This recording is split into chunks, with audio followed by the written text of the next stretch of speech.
మానవుని కన్నీళ్లు, టియర్స్, ఉప్పగా ఉండటం అనేది కేవలం యాదృచ్ఛికం కాదు. మన శరీరం తనను తాను రక్షించుకోవడానికి, ఆరోగ్యంగా ఉంచుకోవడానికి ఏర్పాటు చేసుకున్న ఒక అద్భుతమైన జీవసంబంధమైన ప్రక్రియ, బయోలాజికల్ మెకానిజం.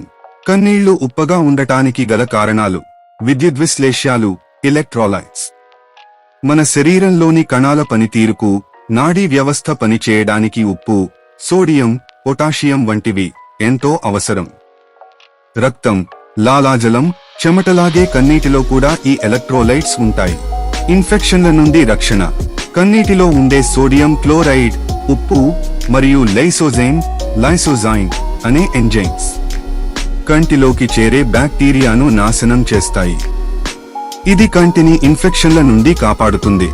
కన్నీటి రకాలు: కళ్ళు ఎప్పుడూ తేమగా ఉండటానికి ఉపయోగపడే బేసల్ కన్నీళ్లు, బాసల్ టియర్స్. దుమ్ము లేదా ఉల్లిపాయలు కోసినప్పుడు వచ్చే రిఫ్లెక్స్ కన్నీళ్లు, రిఫ్లెక్స్ టియర్స్, లవణీయతను ఎక్కువగా కలిగి ఉంటాయి.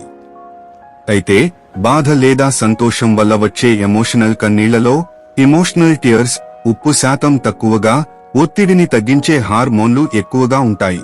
జీవశాస్త్ర చరిత్ర: మానవుని పరిణామక్రమంలో పూర్వీకులు సముద్ర జీవుల నుండి పరిణామం చెందడం వల్ల కూడా మన శరీర ద్రవాలలో లవణాలు, సముద్రపు నీటి లక్షణాలు అలాగే ఉండిపోయాయని శాస్త్రవేత్తలు భావిస్తారు.